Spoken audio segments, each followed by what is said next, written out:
toute l'actu sur Avignon avec Frédéric Plat.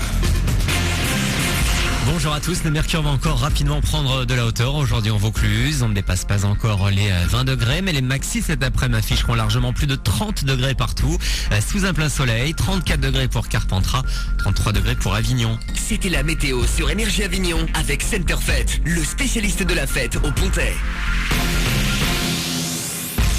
Ce sont eux qui font vivre le festival d'Avignon en dehors des théâtres, les spectacles de rue. Parfois ce sont les compagnies qui se font de la promo, puis il y a aussi les artistes qui ne sont pas programmés mais qui sont bourrés de talent et vous le font partager comme Sébastien et Agnès. C'est très intéressant, c'est un beau challenge aussi. C'est pas du tout du spectacle tel qu'on le conçoit dans les théâtres, mais c'est une autre forme de spectacle et c'est très intéressant, très motivant. Sans ça, le festival serait pas la même chose. On joue devant un grand public, contrairement aux salles où parfois il est difficile de les remplir. Ici on est parfois 300, 400, 500 personnes. Les gens s'arrêtent, restent, peuvent partir. Donc il y a un espèce de choix comme ça où on les prend, ils n'avaient pas prévu. Et si les gens aiment bien justement. Ça renoue un peu avec la tradition du théâtre où le théâtre c'était d'une certaine manière sur les tréteaux aussi quoi, dans la rue. Les spectacles de rue ont lieu dans la journée, mais il n'y a pas une heure ni de lieu fixe de représentation. Enfin, ils durent quand même jusqu'à la fin du festival.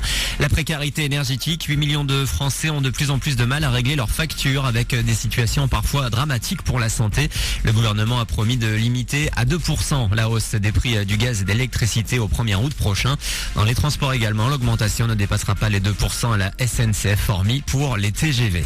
C'était l'inspecteur Ngouma dans Julie Lescaut. Les obsèques de Mousse Diouf ont eu lieu hier à Auriol, dans les Bouches-du-Rhône. Le comédien est décédé samedi des suites d'une longue maladie. Il avait 47 ans.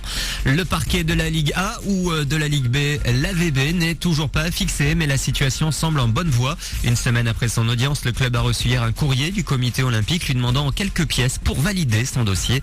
Depuis plusieurs mois maintenant, l'Avignon Volleyball, qui n'avait pas une situation financière saine, bataille pour la montée dans l'élite.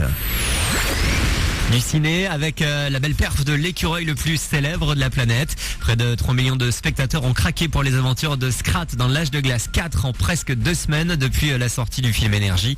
De son côté, Spider-Man réussit également une belle entrée avec 863 000 billets vendus en 5 jours. Et ça devrait continuer avec le mauvais temps qui perturbe franchement les vacances d'une bonne partie des Français. Voilà pour vos infos, 7h33. Bon début de journée avec le 6-9 de l'été.